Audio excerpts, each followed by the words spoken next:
Welcome back. Week 1 is officially in the books after a stunning Monday Night Football game in which we saw the Zach Wilson-led Jets take down Josh Allen and the Buffalo Bills in an overtime thriller that cost me money as I lost a tiebreaker after having the Bills to win in my pick'ems pool. But this is here for our fantasy power rankings, first of the season, and we'll get right into it. First up at the top spot, we have Baby Back Gibbs, owned by Smiley, coming off a dominant performance, winning 147-110 over Live Laugh Facebook and Carson.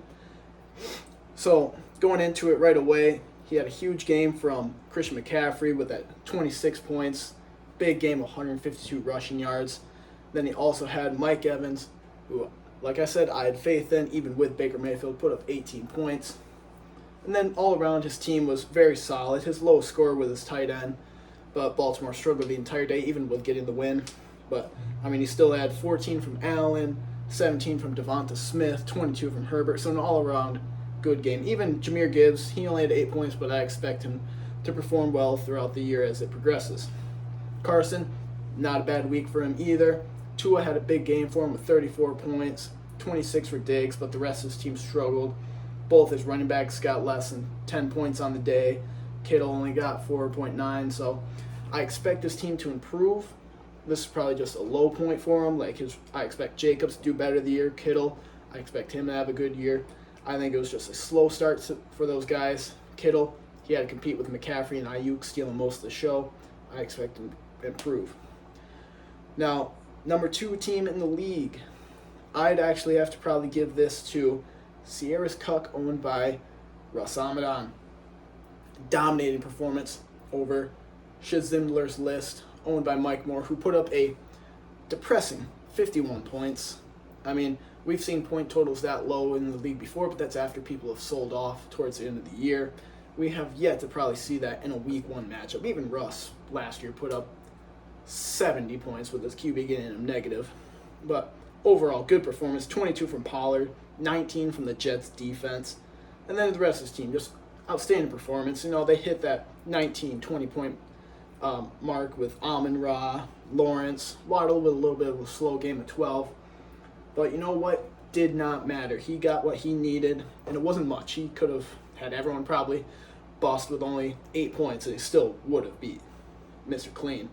Now, what I expect from him is, I don't know if he can repeat this performance, especially with that running back 2 slot being a little shaky with Jamal Williams, and with Kamara coming back, he'll lose some points there. Higbee, he got that 8 points, but we'll see how much that target share goes with the breakout from Puka Nacua and Tutu Atwell. Van Jefferson's still there, and even when Cooper Kupp comes back, he'll steal more of that target share. Jets, they won't get 19 points every week. Damn good defense, but I don't know how much they can repeat that, especially when they face the Bills later. I expect Josh Allen to clean up his act. But the rest of the team, I expect big things from Waddle, from Pollard. They will have good years. He sits right now at the number 2 in the league. Now, number 3, I'll be giving this to Mixon Aaron's Ayahuasca, owned by Josh. Even with the slow game from Geno Smith, only 11 points against the Rams, all-around bad day for the Seahawks. Rest of his team, mainly Tyreek Hill, 44 points. Killed me in my other league. Dominates against Jason Moore in this one. But the rest of his team, they did all right. He got 14 from A.J. Brown, 10 from Mixon, 13 from Madison. So they got what needed to be done. Scores 131 on the league week, and I expect him. If Hill can continue this and Brown hits that more stride, the Eagles' offense was a little struggled in that second half against the Patriots. I expect them to perform well. Geno, he should have a bounce-back week next week against the Lions, although the Lions look very good against the Chiefs. So we'll see how that plays out. But I think Mixon, he will perform better. That was a tough game for the entire Bengals offense. So I like Josh going into this year. He sits at 3 right now in the league. Now, number 4 will actually have to go to this DJB ETN, owned by Matt Schultz. Once again, just like most of these guys, they have big games from one of their star players, and for him, it was 21 points from Travis Etienne. Now, big game. He had that massive snap share over Tank Bigsby and the rest of it. Good usage. And then he also, Pat Mahomes, slow day, but better than most QBs, 20 points still. 19 from Chris Olave. I knew he would probably be good this year with the addition of Derek Carr, and he showed out. Then he got 14 from Jake Moody, 11 from San Fran defense. So he had a good day for most of his players except DJ Moore. Only a 2 for 25 day with his debut for the Bears. And then he also only had 6.9 from Rachaad White. I wasn't a fan of him coming into the season, and he's kind of proving that he still is as inefficient of a runner as he has showed before. Now he will sit. Now Schultz, I expect him to perform well this year. Came in with a good amount of picks, and those picks are paying off for him. He did have on his bench Breece Hall with 15 points. He had Zay Flowers with 17. Both of those players came with some question marks, like Hall with his ACL, Zay Flowers, how will be incorporated into the offense. Both showed they can play right off the bat, and I expect them to earn a spot in that starting lineup with the weeks going forward. Now, 5th in the power rankings will go to El Cabo, the defending champ. Also playing against one of the Moore family, and he didn't have to do that much work as Not So Danger Russ only put up 85, but we will get to him later. Cobb underperforms a little bit under his projection of 116 with only 114 points, but that was more in tune to Dallas Goedert only getting him 0 and Dak Prescott getting him 6, but did not matter. He had his players like Eckler and Pittman ball out with a 26 and 23 respectively. 18 from his kicker and Jake Elliott, and 14 surprising points from Nico Collins against that tough Baltimore defense, but he got the target share that he needed to get those receptions for a 6 for 80 day. Now, Montgomery also did well with 13 points in that Thursday night football clash. Only 9 from Jamar Chase, but like I said with Mixon, whole Bengals team struggled on Sunday, and I expect him to perform well next week and for the rest of the year. Goddard, on the other hand, a little bit of a scary showing from him, only getting 0 points, and people were questioning, like, would he earn that same target share that he had last year before the injury, even with Devontae Smith now having his breakout? Will he earn that back? And it's looking a little nerve-wracking for him, but I expect Goddard to at least get back to 6 to 8 targets per game, getting that at least minimum 10 points with that 4 for 40, maybe a touchdown here and there. So no, don't panic on him yet, but if this continues of a low 0 to 4 points for the next 2-3 weeks, that's when you might want to start looking for some other tight ends. Now, Cobb did not leave, and unlike the rest of the teams, I did not really get into the bench players, but that they did almost have some stout players, like Russ had Tyler Algier with a good 75 2-touchdown game also on his bench. Cobb actually played all that he needed. His only guy that was really pretty good on the bench was Marquise Brown with an 8.7.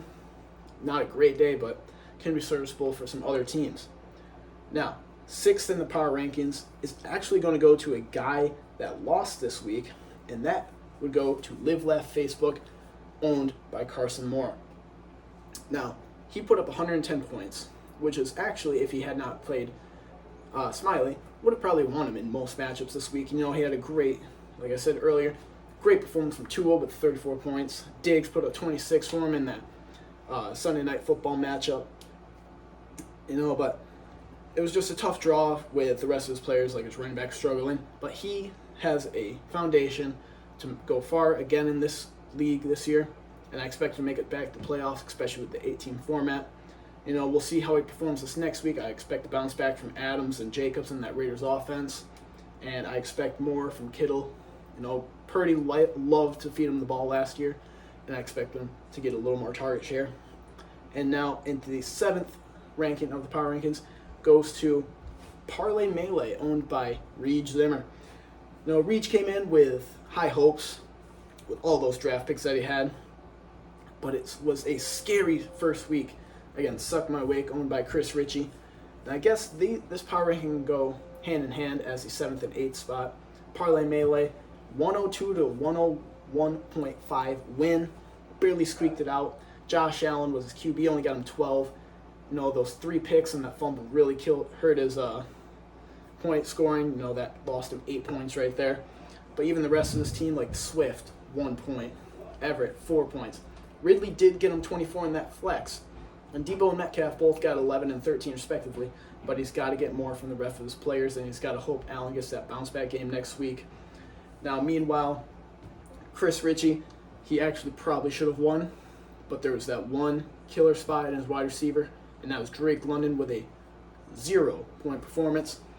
Any catch would have won in that week. It could have been 1 for 1 yard, but other than that, though, he had a good performance. He got Nick Chubb with 16.5, Justin Jefferson with another 20-plus point game with a 24, and Kirk Cousins with that QB wide receiver stack with 22. But I'm also looking at Kirk Cousins, lay off the interception, and he also wins it there. There's just the little things that Richie's just going to have to look back on and just wish that it bounced one way or the other.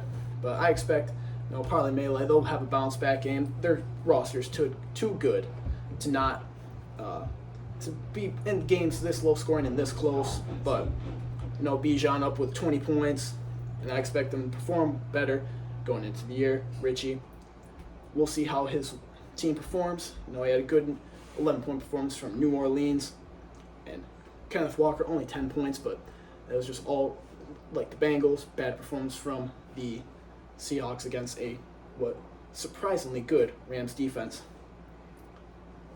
And on their benches, that they kind of missed some points. You had Khalil Herbert on Regis' bench with 11 points. That could have substituted an extra 10 if he had put him in instead of DeAndre Swift. I would have if I was in his managers. I like Khalil Herbert going into this year. And then on Richie's bench, he had Zay Jones, one of the more consistent wide receivers in the Jaguars offense last year. And he, once again, came in with a nice 55-yard performance with a touchdown. And so in the 10th power ranking spot, we have Jason Moore, Drone Tree Trimmer. And he put up a respectable 97 compared to the two guys we will talk to after this, but it was just all-around off day for this whole team except for Romeo Doubs of the Green Bay Packers, 18 points in that dominating win over the Chicago Bears. Jordan Love, the third generation of the Packers QB that continues to dominate. And Justin Fields, the other QB in that game, struggled mightily. 14 points, still put up that 60-yard performance on the ground, but his passing is what is struggling, and that's what he needs to improve on if he wants to score more this year. He can't always guarantee that groundwork if the defense knows that's all he can do. CeeDee Lamb, 11 points, but in that game against the Giants, Cowboys didn't need to do much, so it was kind of a smooth ride for him. Wasn't asked to do much, so he didn't score much. Saquon Barkley, tough game against that stout Cowboys defense. It's going to be a tough one once they play them again this year. We'll hope. I don't know this full schedule, but for Jay, let's hope it's not in the playoffs if he makes it. Cole Kmet for a tight end, 9 points. You can't be mad at that. It's better than Cobb 0 from Dallas Goedert. Although Deontay Johnson, he almost he was about 7.8 points, and had he not got hurt, he probably was on pace for about 12. It kind of hurt him there. 9.4 from Pacheco. Like I said, Pacheco, I wasn't too excited for this year. I still felt KC was going, just like the receivers, going to have a running back committee. No one has their spot secure on the offense except Travis Kelce and obviously Pat Mahomes. Although Jay, for the rest of his lineup, I still say he'll have a bounce back next week. We'll see who he plays. We'll talk about that more during the predictions episode later this week. But, he's got Lamb. He'll probably go for more next week. Barkley will have a bounce back week. We'll see how Fields performs, but we'll see how that progresses throughout the year. And now in the 11th spot in our power rankings goes to Not So Dangerous, owned by younger Michael Moore, myself. All around, the full lineup is just, you have a peak and you have a low spot. They're low peaks. Don't let me fool you. These aren't Himalaya peaks. These are about Midwestern hill peaks. You had 14 points from Garrett Wilson, squeaked out a nice little 5-catch, 34-yard, and a touchdown game stat line. With Rodgers going down 4 plays in, Zach Wilson was able to feed him the ball close enough to the goal line for him to get those. I'm hoping that he can get some more yardage up, especially as he has to build chemistry with Zach Wilson throughout the year, and hopefully Wilson continues to feed him the ball like Rodgers was planning on. Miles Sanders, 12 points. Tough game against the Falcons. They have an underrated defense, but he got what he needed to get done. He had those 4 catches that helped his PPR scoring. And, if he can continue that, he'll be a serviceable running back too. Ramondre Stevenson, tough game on the ground, only 25 rushing yards, but those 6 catches for 64 yards. That is where his money is going to be made this year, especially with Zeke possibly vulturing some of his touchdowns. Let's hope Stevenson can maintain that receiving work, though, at the level that he had last year. Freiermuth, 1 catch, 1 touchdown, got him enough for 7 points.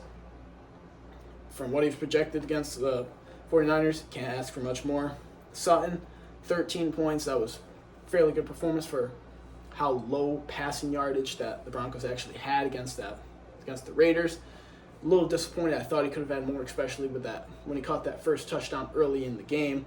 But 13 points is respectable, especially for a flex. But if you want to compete for a championship, you got to ask for these guys to do more, especially when you have Joe Burrow at 3 points, Amari Cooper at 6. That's just unacceptable from your quarterback and wide receiver too. You need those guys that you drafted high performing at least 12 plus fantasy points per game. If you aren't having that, you aren't a playoff contender, you aren't a championship contender. And but the rest of the team overall did well. It was just those low scores are what killed him. And even on the bench, I think that's right, I had Brian Robinson, Washington running back, at 13 points against the Cardinals. I really flex. There was no interchangeable spot, but he could probably crack my starting lineup going throughout the year now that he's shown that he can be a reliable starter both in the NFL and in fantasy, and that he can have that receiving work with Sam Howell. We also had Darnell Mooney, 15 points. He can also substitute in for when he's shown that he still has that chemistry with Justin Fields, even with DJ Moore being there. And in our 12th place in the power rankings, it is the league commissioner Schizzimler's list, owned by Mike Moore, a.k.a. Mr. Clean. All around, shitty performance from his team. Even guys that sold off last year are performing well, and, he didn't make the playoffs, so this one hurts even more because unlike Cobb, who is actually performing well even after selling off his first 2 picks, Mike is struggling. He only got 7.5 from Lamar against an easy Ravens defense, and while you could say, they were up, they were just running out the clock, Lamar can run, so you expect more, at least 14 points from him. If he can't get the ball thrown, who's running? Mike Williams only 8.5 in a shootout against the Dolphins. You expect more from that receiver. Herbert's he's slinging the ball around, he's healthy, but he just wasn't feeding it to Williams as much as you want. Kirk, only 1 catch for 9 yards. That's just not what you want to see from one of your starting receivers. You want to see more. It's better than the 0 from Drake London, but not enough to compete in this league. Cam Akers, very inefficient day, 22 carries for 29 yards. You just can't have that. I was high on Akers coming into this year, but he's showing that he may not be able to sustain that workhorse role, especially with Kyren Williams coming in and stealing some of that spotlight, getting that goal line work. Derrick Henry, one bright spot in this team, only person on Mike's team this week with double-digit points, and that was only 14 against New Orleans. 63 rushing yards, but he did have 2 catches for 56. That's kind of what helped boost it, and that receiving work is what Mike is going to need if he needs King Henry to carry his team, just like he carries the Titans already. But hopefully that's not too much of a workload on his massive body. And then the rest of the team, Treylon Burks, also another Titans letdown. David Njoku, just like the Bengals, Bengals sucked and they lost, but Browns were more like Cowboys, where they just dominated in a sloppy game from the other team and they didn't need to do much. Cooper, Watson actually did fairly well and he's actually on Mike's bench. He was going to be a guy we were going to talk about later on. He put up 22. And while I don't blame Mike for starting Lamar, he was his keeper, he's expected to have a big year. Watson could also be in consideration to take over that starting job now that Lamar is, he's proven he might struggle here and there. Just a negative. His defense showed why it was a tough week. I think he was the only guy in the league with a defense that scored negative points, and it was Seattle's defense going against the Rams. And, seeing how much the Rams looked like they were going to struggle this year, I don't blame him for starting them, but it's just the tale of the week for Mike. He's got guys that you put in expecting for big weeks: Lamar, Cam Akers, Christian Kirk, and the Seattle defense, and they just go out there and underperform at a level that you could have probably never guessed. But other than Watson, you had Samaje Perine, another bright spot. He complained that I had him draft him, but put up 12 points on his bench. He might be able to slide into that starting lineup now if he can continue consistently putting up that split backfield with Javonte Williams, and then he's got Jacoby Myers with 29 points on his bench. Wouldn't have been enough to help him get the win, but he now knows that he's got a guy like Myers, Piron, and even Kenneth Gainwell that he can now substitute in his lineup to help maybe ease that loss difference and not lose by 80 points like he had this week. But that is the power rankings for week 1, and I'll be back with you guys later this week with the week 2 prediction.